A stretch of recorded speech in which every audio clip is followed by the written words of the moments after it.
Last class में हम लोगों ने वर्क डन के बारे में सीखा था कि work done by different forces कैसे निकालते हैं। फिर उसमें आपको ये बताया गया था कि ग्रेविटेशनल फोर्स हो जाए, normal reaction, static friction, kinetic friction, tension force, या कोई एक्सटर्नल एजेंट होता है तो उसके फोर्स ने कितना वर्क डन किया। अब जो एक्सटर्नल एजेंट फोर्स लगा रहा है अगर वो वेरिएबल फोर्स होगा तो हम लोग आज सीखते हैं कि फोर्स वेरिएबल फोर्स अगर वर्क डन करेगा तो वो कितना करेगा, और फिर हम इसके बाद वर्क एनर्जी थ्योरम में आएंगे। ठीक है, तो यहां पर हम हेडिंग दे सकते हैं work done by variable force, मतलब एक ऐसा फोर्स जो कि कांस्टेंट नहीं है, जो कि बदलता जा रहा है। ठीक है, मैं इन जनरल अगर बात करूं तो फोर्स थ्री डायमेंशनली लिखा जा सकता है एक्स वाई और जेड के टर्म में।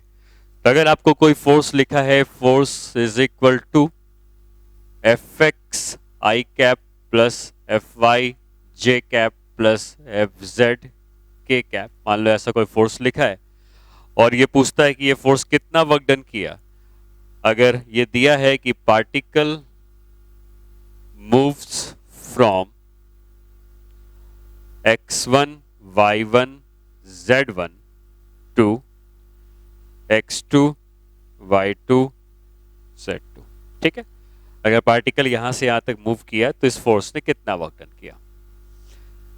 तो आपको यह सोचना है कि जो x डायरेक्शन का फोर्स है वो Fx है, और अगर इस फोर्स से कोई स्मॉल डिस्प्लेसमेंट होता तो हम ये कह सकते थे कि Fx के फोर्स से अगर स्मॉल डिस्प्लेसमेंट dx का होता तो इतना वर्क डन इस फोर्स ने किया होता। तो Fx dx एक स्मॉल वर्क डन है जो Fx के फोर्स ने किया अगर पार्टिकल dx का डिस्प्लेसमेंट ट्रैवल करता है तो।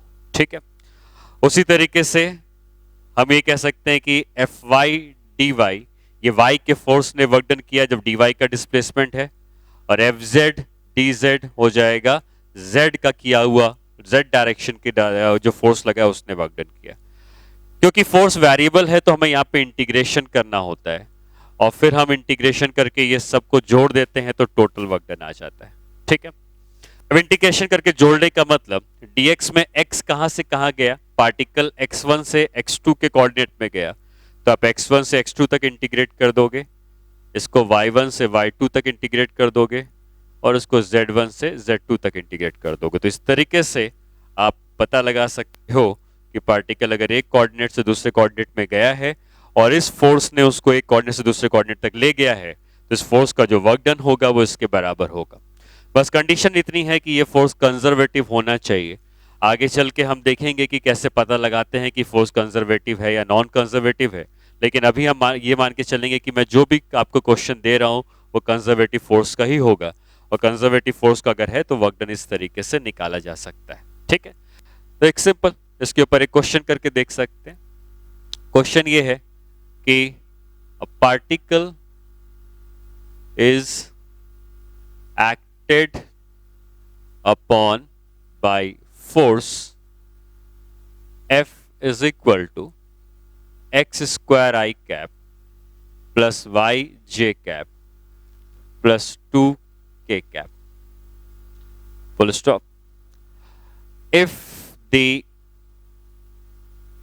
particle moves from 0, 0, 0 to 1, 1, 1, find work, इस फोर्स ने कितना वर्क डन किया है ये आपको बताना है। ठीक है, तो हम डायरेक्ट इसी फॉर्म का यूज करेंगे। Fx की बात करी जाए तो आई कैप के संग जो लगा है वो Fx है, तो वर्क डन हम जब लिखेंगे तो लिखेंगे इंटीग्रेशन ऑफ Fx कितना है x square Fx dx plus Fy कितना है y के बराबर है तो Fy dy प्लस Fz कितना है 2 है तो 2dz, और लिमिट कहां से कहां तक 0 से 1 तक, तो x कोऑर्डिनेट 0 से 1, y कोऑर्डिनेट भी 0 से 1 और z कोऑर्डिनेट भी 0 से 1। ठीक है, तो अब ये सिंपल इंटीग्रेशन बन जाता है। एक्स स्क्वायर डी एक्स का इंटीग्रेशन करेंगे तो एक्स क्यूब बाई 3 आएगा, लिमिट 0 to 1 है, प्लस ये वाई स्क्वायर बाई 2 आएगा, लिमिट 0 to 1 है, और ये 2 तो कांस्टेंट है, ये सिर्फ z आएगा, लिमिट 0 to 1। ठीक है, तो लिमिट पुट करेंगे तो ये 1/3 हो जाएगा, ये 1/2 हो जाएगा और ये 2 हो जाएगा। तो ये हो जाएगा 6 to 12 plus 13 plus 12 plus 15 plus 2 17 divided by 6 joule, इतना वर्क डन किया होगा। ठीक है, तो आपको जो वर्क डन निकालना है, वर्क डन निकालने के लिए आपको इंटीग्रेशन करना है, कब, जब फोर्स वेरिएबल होगा, और इस तरीके से आप वर्क डन निकाल सकते हो। ठीक है, एक और क्वेश्चन कर लेते हैं इसके ऊपर। A chain is hanging at the edge of the table. Find the work to pull the chain on the table with constant speed, neglect friction, chain has mass m, length l। ठीक है, इस question को हम आगे चल के एक दूसरे तरीके से भी कर सकते हैं वर्क एनर्जी थ्योरम से, लेकिन अभी तक जितना पढ़ा है उसके हिसाब से अगर देखा जाए तो ये कोई टेबल है और इसके एज में एक चेन है जो हैंग कर रही है। इस चेन के बारे में दिया है कि इसका मास कितना, लेंथ कितना है। फिर इसको इधर से पकड़ के खींचा जाएगा और कुछ समय के बाद ये सारी की सारी चेन इस टेबल के ऊपर आके रुक जाएगी। तो ये पूछा जा रहा है इस चेन को ऊपर पुल करने में यहाँ से पकड़ के खींचा गया होगा, ठीक है, इधर से पकड़ के इधर खींचा जा रहा होगा किसी फोर्स से, और जैसे जैसे खींचा जा रहा होगा तो पूरी चेन को खींचने में कितना वर्क डन करना पड़ा है। क्योंकि कांस्टेंट स्पीड से खींचा गया है, कांस्टेंट स्पीड से खींचा गया है तो कहीं पर कोई एक्सेलरेशन इन्वॉल्व नहीं होगा। तो मान लो मैं एक जनरल पोजीशन देखता हूं जिस समय चेन का कुछ हिस्सा ऊपर है और कुछ हिस्सा हैंगिंग है। अब अगर मान लेते हैं कि जो पोर्शन इसका ऊपर चला गया है उसकी लेंथ को अगर तुम x मानते हो तो जो पोर्शन हैंगिंग है वो पोर्शन l माइनस एक्स की लेंथ का होगा। ठीक है, आप यहां से फोर्स लगा रहे हैं जिससे कि चेन को ऊपर खींच पाए और यही फोर्स का वर्क डन पूछा जा रहा है। ये दिया है कि चेन कांस्टेंट स्पीड से आ रही है, फ्रिक्शन वगैरह कहीं नहीं है। इसका मतलब इधर जो ग्रेविटेशनल फोर्स लग रहा होगा ये ग्रेविटेशनल फोर्स इस फोर्स के बराबर होना चाहिए, जिससे कि अगर ये दोनों फोर्सेस बराबर हो जाएं तो चेन पर नेट कोई पुलिंग फोर्स नहीं लगेगा और स्पीड उसकी कांस्टेंट हो जाएगी। अब ये जो वेट लगेगा ये सिर्फ इतने पार्ट का लगेगा, और इतने पार्ट का मास कैसे निकालते हैं? अगर इतने पार्ट का मास स्मॉल m का है, पूरे पार्ट का मास कैपिटल M का था, इतने पार्ट का मास स्मॉल m का है, तो इतने पार्ट का जो वेट होगा वो mg के बराबर लगेगा। ठीक है, तो आप ये कह सकते हो कि अगर इसको कांस्टेंट स्पीड से पुल करना है तो ये फोर्स जो खींचा गया है और जो इतने पार्ट का वेट है वो दोनों एक दूसरे के बराबर होने चाहिए, और अगर एक दूसरे के बराबर होने चाहिए तो यहाँ पे मैं लिख सकता हूँ कि F is equal to mg। ठीक है, मास कितना है हमें पता है कि NLM में हमने पढ़ा था कि अगर हमें इतने पार्ट का मास चाहिए तो हम ये लिख सकते हैं कि total mass upon total length. ठीक है, हम ऐसा लिख सकते हैं कि total mass by total length is equal to इतने पार्ट का मास अपॉन इतने पार्ट की लेंथ, ऐसा लिख सकते हैं। ठीक है, NLM में हमने पढ़ा था। तो अगर हमें सिर्फ स्मॉल m निकालना है तो capital M into L minus x divided by capital L, ये इसका फोर्स हो जाएगा। और अगर फोर्स हो जाएगा तो अब इस फोर्स ने जब इसको इधर पुल किया तो ये जो x की लेंथ है ये थोड़ी सी और बढ़ जाएगी क्योंकि इसको इधर पुल करेंगे, और जो डिफरेंशियल वर्क डन होगा वो F dx के बराबर होगा। अगर हम इसको F से पुल करते हैं तो dx की लेंथ बढ़ जाएगी, वर्क डन F dx के बराबर होगा, और टोटल वर्क डन निकालना है तो उसको इंटीग्रेट करना पड़ेगा। ठीक, x कहां से कहां तक बढ़ेगा? स्टार्टिंग में x 0 था, x वो लेंथ है जो टेबल के ऊपर है, तो स्टार्टिंग में टेबल के ऊपर 0 लेंथ थी तो x 0 था, और जब ये टेबल के ऊपर पूरा आ जाएगा तो एक्स एल के बराबर हो जाएगा। इसका मतलब टोटल वर्क डन निकालने के लिए 0 से कैपिटल एल तक इंटीग्रेट करना है। ठीक है, तो अब ये कह सकते हैं कि जो वर्क डन होना चाहिए ये m by L into L minus x D x from 0 to L. ठीक है, f की वैल्यू मैंने उठा के पुट कर दी। यहाँ पे हम g को भूल गए हैं, ये मास के बाद g भी आएगा। ठीक है, तो यहाँ पे g भी होगा, जो कांस्टेंट है उसको बाहर निकाल लिया, m बाई एल कांस्टेंट है, g कांस्टेंट है, इंटीग्रेशन के अंदर बचेगा l minus x D x from 0 to L. ठीक, अब ये mg बाई एल तो कांस्टेंट है, इस इंटीग्रेशन को दो पार्ट में ब्रेक करेंगे। पहला वाला इंटीग्रेशन आएगा l को कांस्टेंट रख के सिर्फ dx आएगा 0 से l तक, माइनस एक बार आएगा x dx 0 से लेकर l तक। ठीक है, work done is equal to mg by l। dx का इंटीग्रेशन करेंगे तो सिर्फ l आएगा, तो यहां पर मिलेगा l इंटू एल माइनस इसका इंटीग्रेट करेंगे तो l square by 2 x square by 2 आएगा, लेकिन लिमिट पुट करेंगे तो x square by 2 L square by 2 में बदल जाएगा।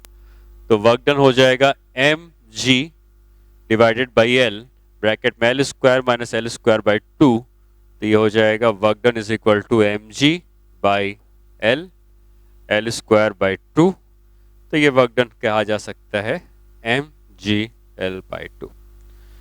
तो इस पूरी चेन को ऊपर की तरफ खींचने में जो वर्क डन की जरूरत पड़ेगी वो mg l बाय 2 के बराबर पड़ेगी। ठीक है, तो ये हमने जो सॉल्व किया है, ये हमने फोर्स निकाला, और जो फोर्स आया था ये फोर्स वेरिएबल इसलिए है क्योंकि फोर्स x के ऊपर डिपेंड कर रहा है। जितनी x की लेंथ अलग अलग होगी उतना फोर्स अलग अलग होगा, और फोर्स की वैल्यू के हिसाब से हमने फोर्स लिखा। फिर ये फोर्स खाली x डायरेक्शन में पुल कर रहा है, तो f dx का इंटीग्रेशन किया, जिससे कि टोटल वर्क डन हमको मिल जाता है। ठीक है, अच्छा, इसके बाद अब हम लोग आगे बढ़ते हैं। Work done by variable force हमने पढ़ लिया, अब हम लोग थोड़ा समझते हैं कि पोटेंशियल एनर्जी क्या होती है, उसके बाद ही जाकर हम वर्क एनर्जी थ्योरम में आ सकते हैं। ठीक है, तो पोटेंशियल एनर्जी के बारे में थोड़ा सा समझते हैं कि कौन कौन से तरीके की पोटेंशियल एनर्जीज हैं और वो क्या क्या है।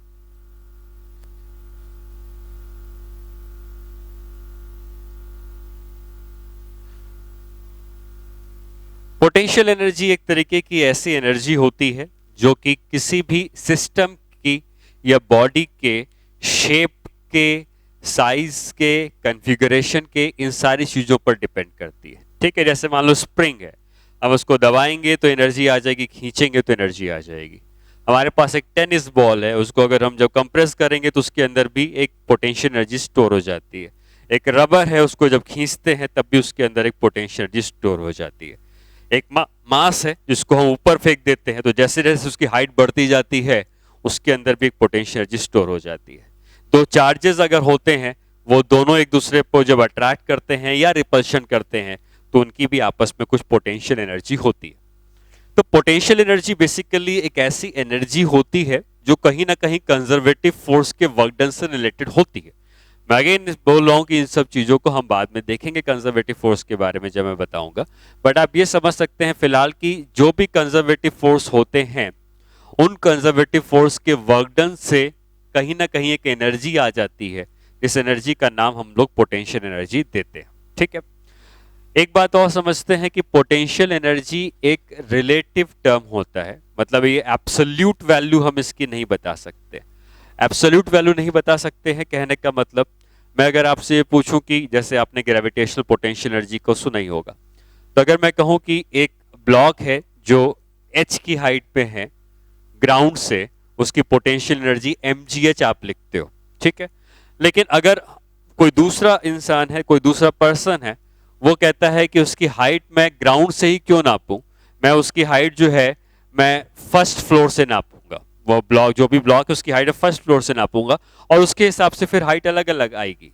तो अलग अलग पर्सन अलग अलग जगह से हाइट को नाप सकते हैं, और सबकी जो पोटेंशियल एनर्जी आएगी वो सबकी अलग अलग आएगी। तो पोटेंशियल एनर्जी इस बात पर डिपेंड करती है कि कौन उसको मेजर कर रहा है, और अलग अलग पर्सन के हिसाब से पोटेंशियल एनर्जी की वैल्यूज भी अलग अलग हो सकती हैं। डिपेंड करता है कि उसका रेफरेंस लेवल कहां पर लिया गया है।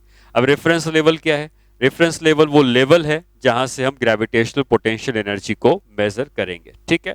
तो reference level person to person differ करेगा। कोई ग्राउंड को भी रेफरेंस लेवल मान सकता है, कोई किसी बिल्डिंग की छत को रेफरेंस लेवल मान सकता है, या कहीं के भी आप रेफरेंस लेवल मान सकते हो। और जो भी हाइट आप मेजर कर रहे होगे, आप हाइट को हमेशा वहीं से मेजर करोगे, ठीक है। तो सबसे पहले हम लोग ग्रेविटेशनल पोटेंशियल एनर्जी के बारे में सीखते हैं।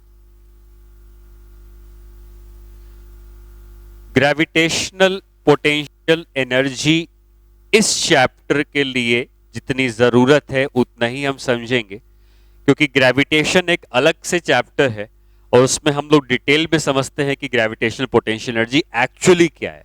हम बस इस चैप्टर के अकॉर्डिंग जो ग्रेविटेशनल पोटेंशियल एनर्जी आ सकती है, कि आप अप्रोक्सीमेट कह सकते हो करके आ सकती है, हम उस अप्रोक्सीमेट वैल्यू को ही यहाँ पे सीख रहे हैं। तो आपको ये सीखना है कि ग्रेविटेशनल पोटेंशियल एनर्जी को नापने के लिए, जैसे ये ब्लॉक है, इसी ग्रेविटेशनल पोटेंशियल एनर्जी को नापने के लिए आपको एक रेफरेंस लेवल या रेफरेंस लाइन बनानी होती है, ठीक है। वो कहीं भी आप बना सकते हो। और अगर हम ये कहते हैं कि यहां से ये h की हाइट पर है, तो इसकी पोटेंशियल एनर्जी mgh के बराबर हो जाएगी, ठीक है। वहीं अगर ये नीचे आ जाए इस रेफरेंस लेवल से और ये h की डेप्थ नीचे आ जाए, तो इसकी पोटेंशियल एनर्जी -mgh लिखी जाएगी, ठीक है। और अगर ये इसी लेवल पर रख दिया जाए तो इसकी हाइट भी नहीं है, ऊपर भी नहीं है, नीचे भी नहीं है, तो हम कहेंगे इसकी पोटेंशियल एनर्जी 0 है। तो जो भी रेफरेंस लेवल आप मानते हो, उस रेफरेंस लेवल के अकॉर्डिंग आप ये कहोगे कि इस लेवल पे रखी हुई चीजों की पोटेंशियल एनर्जी 0 होगी। अगर कोई ऊपर जाएगा तो पोटेंशियल एनर्जी पॉजिटिव होगी, कोई नीचे आएगा तो पोटेंशियल एनर्जी नेगेटिव होगी, ठीक है। और जैसा मैंने कहा कि रेफरेंस लेवल अलग अलग पर्सन अलग अलग मान सकते हैं। अगर ऐसा है तो हो सकता है कि कोई ब्लॉक अगर यहां पर हो, तो कोई मैन 1 है, उसका रेफरेंस लेवल ये है, और कोई मैन 2 है, इसका रेफरेंस लेवल ये है। तो मैन 1 और मैन 2 ने अपने अलग अलग रेफरेंस लेवल डिसाइड कर लिए और वो उससे उसकी पोटेंशियल एनर्जी कैलकुलेट करेंगे तो अलग अलग आएगी, ठीक है। लेकिन एक चीज सेम रहेगी, वो होगी चेंज इन पोटेंशियल एनर्जी। अगर ये ब्लॉक इस पोजीशन से, ये इनिशियल पोजीशन है और ये फाइनल पोजीशन, ठीक है। अगर ये ब्लॉक इस इनिशियल पोजीशन से फाइनल पोजीशन पर गया, तो मैं अगर इससे पूछूं ये कितनी हाइट ऊपर गया, तो ये कहेगा कि h की हाइट ऊपर गया। और अगर मैं इससे पूछूं कितनी हाइट ऊपर गया, तो ये भी कहेगा कि h की हाइट ऊपर गया। जब भी कोई चीज ऊपर जाती है तो उसकी पोटेंशियल एनर्जी बढ़ती है, कोई नीचे आती है तो पोटेंशियल एनर्जी घटती है। तो अगर मैं दोनों से पूछूं कि किसकी पोटेंशियल एनर्जी कितनी बढ़ी है, चेंज का मतलब फाइनल माइनस इनिशियल, ये चेंज होता है, तो ये कहेगा क्योंकि ये ब्लॉक ऊपर गया है तो इसकी पोटेंशियल एनर्जी mgs से बड़ी है, और ये भी कहेगा कि इसकी पोटेंशियल एनर्जी mgs से बड़ी है। तो यहां से एक चीज इंपॉर्टेंट ये निकल के आती है कि पोटेंशियल एनर्जी की वैल्यू अलग अलग आएगी अलग अलग रेफरेंस लेवल से, लेकिन जो पोटेंशियल एनर्जी में चेंज हुआ है वो हर रेफरेंस लेवल से सेम आएगा। तो चेंज अगर ये नापेगा तब भी उतना ही आएगा, ये नापेगा तब भी उतना ही आएगा। तो change in potential energy different level से सेम आती है, ठीक है। तो हमें जब भी आगे कहीं चेंज इन पोटेंशियल एनर्जी का यूज करना पड़ेगा, तो रेफरेंस लेवल आप कहां से डिसाइड कर रहे हो उसमें आंसर में कोई फर्क नहीं पड़ता है, ठीक है। तो ये हो गई gravitational potential energy. Gravitational potential energy के बाद नेक्स्ट आता है elastic potential energy. Elastic potential energy किसी भी बॉडी के इलास्टिक नेचर के कारण आती है, जैसे स्प्रिंग हो गई या कोई रबर बैंड हो गया जिसको खींचते हैं तो एनर्जी स्टोर होती है।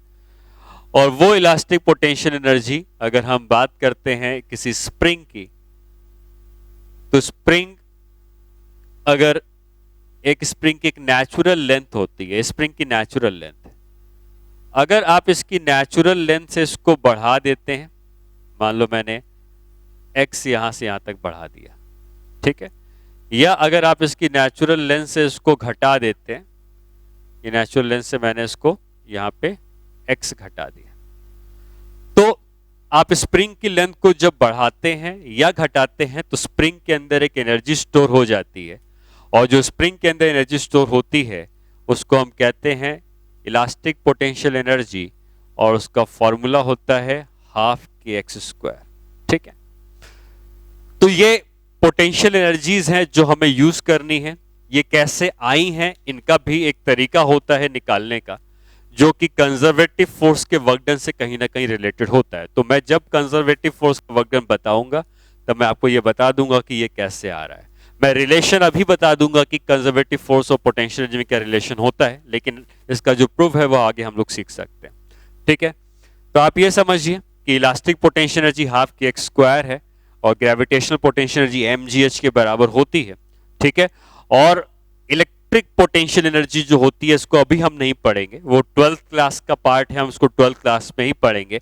11th क्लास में उसका कोई यूज नहीं होने वाला है, क्योंकि उसमें चार्जेस के बारे में हमें पता होना चाहिए, और 11th क्लास में चार्जेस नहीं आते हैं। तो हम लोग सिर्फ यहाँ पर इलास्टिक पोटेंशियल एनर्जी और ग्रेविटेशनल पोटेंशियल एनर्जी, इन दो एनर्जीज के बारे में पढ़ेंगे। ठीक है, अब अगर मैं आपको एक रिलेशन बताऊं कि रिलेशन है क्या, रिलेशन बिटवीन वर्क बाय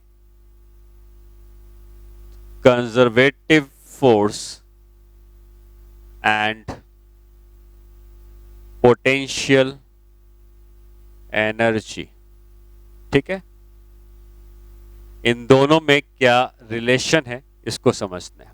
ठीक है, तो कंजर्वेटिव फोर्स ग्रेविटेशनल फोर्स भी है, कंजर्वेटिव फोर्स स्प्रिंग का फोर्स भी है, स्प्रिंग का फोर्स भी kx लगता है, वो कंजर्वेटिव है, और ग्रेविटेशनल फोर्स जो mg लगता है ये भी कंजर्वेटिव है। ठीक है, अगर ये दोनों फोर्स कंजर्वेटिव हैं तो मैं एक एग्जांपल अगर लूं कि एक ब्लॉक यहां पे रखा था। ठीक है, तो अगर मैं पूछूं कि इसकी पोटेंशियल एनर्जी क्या है तो आप कहोगे कि 0 है, क्योंकि ये ग्राउंड पे रेफरेंस लेवल पे है। और अगर ये ब्लॉक कुछ देर के बाद यहां पहुंच गया और ये हाइट h के बराबर है, तो अब इसकी मैं पोटेंशियल एनर्जी पूछूं, u1 है, ये u2 है फाइनल, तो कहोगे आप mgh के बराबर। ठीक है, तो अगर मैं ये पूछूं कि ये ब्लॉक अगर नीचे से ऊपर गया तो इसकी पोटेंशियल एनर्जी में कितना चेंज आया, तो चेंज का मतलब होता है final energy minus initial energy, तो चेंज आप लिख सकते हैं mgh के बराबर, ये चेंज इन पोटेंशियल एनर्जी। अब आते हैं कि ग्रेविटेशनल फोर्स जो कंजर्वेटिव फोर्स उसका वर्क डन, mg का फोर्स डाउनवर्ड लग रहा है। ठीक है, तो फोर्स है डाउनवर्ड और डिस्प्लेसमेंट है अपवर्ड्स। तो अगर मैं पूछूं कि कंजर्वेटिव फोर्स जो ग्रेविटेशनल फोर्स है वो कंजर्वेटिव होता है, तो मैं उसको WC लिख दे रहा हूं, इसने कितना वर्क डन किया, तो फोर्स लग रहा है नीचे और डिस्प्लेसमेंट हो रहा है ऊपर, तो उसका वर्क डन है माइनस mgh के बराबर।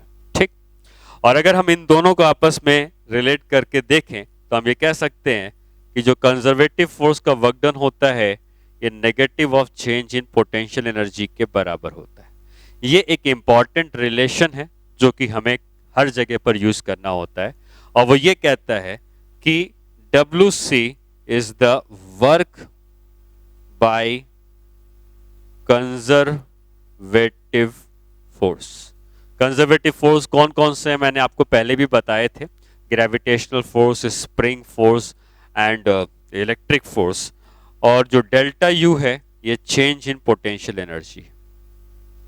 ठीक है, तो कभी भी जब कंजर्वेटिव फोर्स वर्क डन करेगा तो उस कंजर्वेटिव फोर्स के वर्क डन का relation change in potential energy से इस तरीके से आता है। ठीक है, ये हमको याद रखना है। अब आते हैं वर्क एनर्जी थ्योरम में।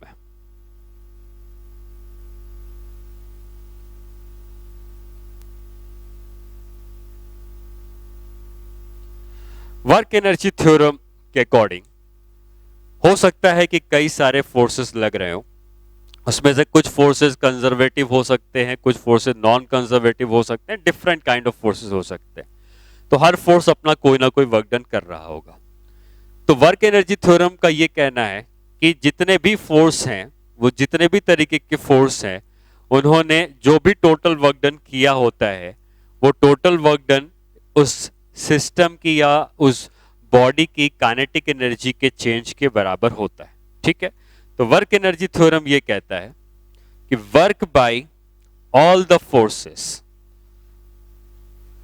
Work by all the forces is equal to change in kinetic energy. ठीक है, सिंपल है कि जितने भी फोर्स हैं उन सब के वर्क डन जो होंगे वो सिर्फ काइनेटिक एनर्जी के चेंज के बराबर होते हैं। ठीक है, अब आप चाहो तो एक एग्जाम्पल लेके इस बात को समझ सकते हो। ठीक है, एक एग्जाम्पल ये है कि मान लो एक ब्लॉक है यहां पे, ठीक है, और इस पे मैंने एक फोर्स लगाया, ब्लॉक का मास m का है, और ये ब्लॉक चलता हुआ यहां से यहां तक आया। ठीक है, और इसने जो दूरी तय करी है वो कुछ होगी, मान लेते हैं दूरी जो तय करी है वो x के बराबर है। जब हमने इसमें फोर्स लगाना शुरू किया, तो स्टार्टिंग में तो ये रेस्ट में था, इसकी स्पीड 0 थी, लेकिन यहां पर पहुंच के इसके पास स्पीड v की आ गई। ठीक, तो अगर आपसे मैं पूछूं कि आप अगर v square is equal to u square plus 2s का रिलेशन यूज करना चाहें तो कह सकते हैं v square is equal to u square plus 2s, और हो सकता है कि इनिशियल वेलोसिटी 0 ना हो, इनिशियल भी इसकी वेलोसिटी u रही होगी। ठीक है, तो मान लेते हैं कि ये ब्लॉक पहले से चल रहा था u की स्पीड से, फाइनली चलने लगा v की स्पीड से, और फोर्स उसके ऊपर कंटिन्यूअसली लग रहा था। तो v square is equal to u square plus 2as, और यहां पे कहा जा सकता है कि फाइनल स्पीड v स्क्वायर हो गई, u स्क्वायर को मैं इधर ले जाता हूं, इनिशियल स्पीड u स्क्वायर हो गई, प्लस 2 एक्सेलरेशन। अगर फोर्स F का है, मास m का है, तो एक्सेलरेशन को क्या फोर्स बाय मास में लिख सकता हूं।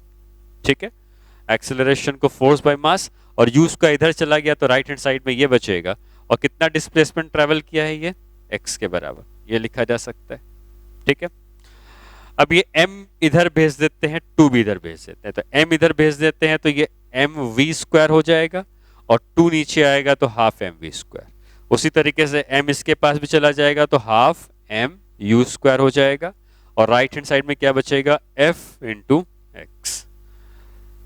अब अगर हम लेफ्ट हैंड साइड को देखें तो ये है फाइनल काइनेटिक एनर्जी, ये है इनिशियल काइनेटिक एनर्जी, और ये है फोर्स F अगर x की दूरी पर लगा तो ये वर्क डन हो जाएगा। तो यहां पे हमें मिलता है कि जो वर्क डन हुआ है ये चेंज इन काइनेटिक एनर्जी के बराबर। ठीक है, तो ये एक एग्जाम्पल हुआ जिसमें मैंने इस बात को रिलेट किया कि जो भी फोर्स है उसका जो वर्क डन है वो चेंज इन काइनेटिक एनर्जी के बराबर है। हो सकता है कि इसके ऊपर और भी कई सारे फोर्सेस लग रहे हो, और उन सारे फोर्स के वर्क डन को हम जब जोड़ देंगे, लेफ्ट हैंड साइड में अगर एक फोर्स है तो एक फोर्स का वर्क डन, अगर एक से ज्यादा फोर्स है, हो सकता है फ्रिक्शन लग रहा हो या और भी कोई फोर्स लग रहा हो, तो उन सारे फोर्स के जो वर्क डन को हम जोड़ते हैं तो वो जोड़ भी हमेशा चेंज इन काइनेटिक एनर्जी के बराबर आता है। तो वर्क एनर्जी थ्योरम का कहना है कि work by all the forces is equal to change in kinetic energy of the body या ऑफ द सिस्टम। ठीक है, अब इसमें हम अगर वर्क एनर्जी थ्योरम को लिखना चाहें तो किस तरीके से लिखा जाता है इसको समझते हैं। Work done bye all the forces. अब फोर्सेस होते कौन कौन से तरीके के हैं, हो सकता है कि कोई एक्सटर्नल एजेंट लगा रहा हो फोर्स, हम लोगों ने सीखा है कि work done by external agent, अगर कोई फोर्स लगता है तो उसका वर्क डन क्या होगा। दूसरा हो सकता है work done by conservative forces. Conservative forces मतलब हो सकता है ग्रेविटेशनल फोर्स ने कुछ वर्क डन किया हो, इलेक्ट्रिक फोर्स ने, स्प्रिंग के फोर्स ने कुछ वर्क डन किया हो, तो ये एक्सटर्नल एजेंट का वर्क डन हो गया, ये कंजर्वेटिव फोर्स का वर्क डन हो गया। और हो सकता है कि कुछ नॉन कंजर्वेटिव फोर्सेस लग रहे हो। नॉन कंजर्वेटिव का मतलब फ्रिक्शन हो सकता है, एयर रेजिस्टेंस हो सकता है, इसका कुछ वर्क डन, और सारे वर्क डन का जो सम है ये चेंज इन काइनेटिक एनर्जी के बराबर। ठीक है, ये वर्क एनर्जी थ्योरम है। अब हम इस वर्क एनर्जी थ्योरम को एक ऑल्टरनेटिव फॉर्म में लिख देंगे। ठीक है, अभी हमने कुछ देर पहले ये सीखा कि जो कंजर्वेटिव फोर्स का वर्क डन होता है उसको हम negative of change in potential energy भी लिख सकते हैं। तो अगर हम इस रिलेशन में देखें तो कहीं पर भी पोटेंशियल एनर्जी को कैलकुलेट करने की जरूरत नहीं है। अगर आप इसको यूज कर रहे हो तो पोटेंशियल एनर्जी कैलकुलेट करने की जरूरत नहीं है। लेकिन जो कंजर्वेटिव फोर्स है, अगर ये माइनस डेल्टा यू होता है और ये माइनस डेल्टा यू को मैं इधर इधर भेज दूं तो ये बन जाएगा work done by external agent plus work done by non conservative force is equal to change in kinetic energy. तो ये पहले से था ही, ये डेल्टा यू का मतलब चेंज इन पोटेंशियल एनर्जी होता है, हम इसको भी यूज कर सकते हैं। ठीक है, और जब हम सेकेंड फॉर्म को यूज करेंगे तो फिर हम कंजर्वेटिव फोर्स के वर्क डन नहीं निकालेंगे, हम पोटेंशियल एनर्जीज को निकाला करेंगे। और जब हम इस फॉर्म को यूज करेंगे तो पोटेंशियल एनर्जी में कैलकुलेशन नहीं होगी, हम कंजर्वेटिव फोर्स का वर्क डन निकालेंगे। जैसे ग्रेविटेशनल फोर्स कंजर्वेटिव फोर्स होता है, उसका वर्क डन कितना होता है ये मैंने आपको निकालना सिखाया था, work done by gravitational force. लेकिन अगर हम इस फॉर्म को यूज करेंगे तो फिर हम उस ग्रेविटेशनल फोर्स के वर्क डन को नहीं निकालेंगे, बल्कि अभी मैंने कुछ देर पहले जो पोटेंशियल एनर्जी के बारे में बताया, हम उसकी चेंज इन पोटेंशियल एनर्जी को यूज करेंगे। और हम क्वेश्चंस में यही सेकंड फॉर्म को ज्यादातर यूज किया करेंगे। और इस फॉर्म में हमें यही याद रखना है कि जितने भी कंजर्वेटिव फोर्स हैं उनके वर्क डन नहीं निकालने हैं। किसके किसके वर्क डन निकालने हैं? एक्सटर्नल एजेंट, कोई बाहर से आके फोर्स लगा रहा है, उसने कितना वर्क डन किया। और किसका वर्क डन निकालना है? Non conservative. नॉन कंजर्वेटिव मतलब फ्रिक्शन, एयर रेजिस्टेंस, जितने भी रेजिस्टेंस वाले फोर्स हैं उनका वर्क डन। ठीक है, एक्सटर्नल एजेंट का वर्क डन और फ्रिक्शन का वर्क डन, इन दोनों का जो वर्क डन होता है ये change in kinetic energy plus change in potential energy के बराबर होता है। ये ओरिजिनल वर्क एनर्जी थ्योरम से ही निकाला गया, ये दूसरा पार्ट होगा। ठीक है, तो इस वर्क एनर्जी थ्योरम को हमने आज पढ़ा। नेक्स्ट क्लास में हम इसको कंटिन्यू करेंगे और उसके ऊपर प्रॉब्लम्स देखेंगे कि अगर कोई प्रॉब्लम करनी है वर्क एनर्जी थ्योरम के ऊपर तो कैसे करनी है। ठीक है, तो आज सिर्फ इंट्रोडक्शन था, प्रॉब्लम पार्ट हम लोग नेक्स्ट क्लास में करते हैं।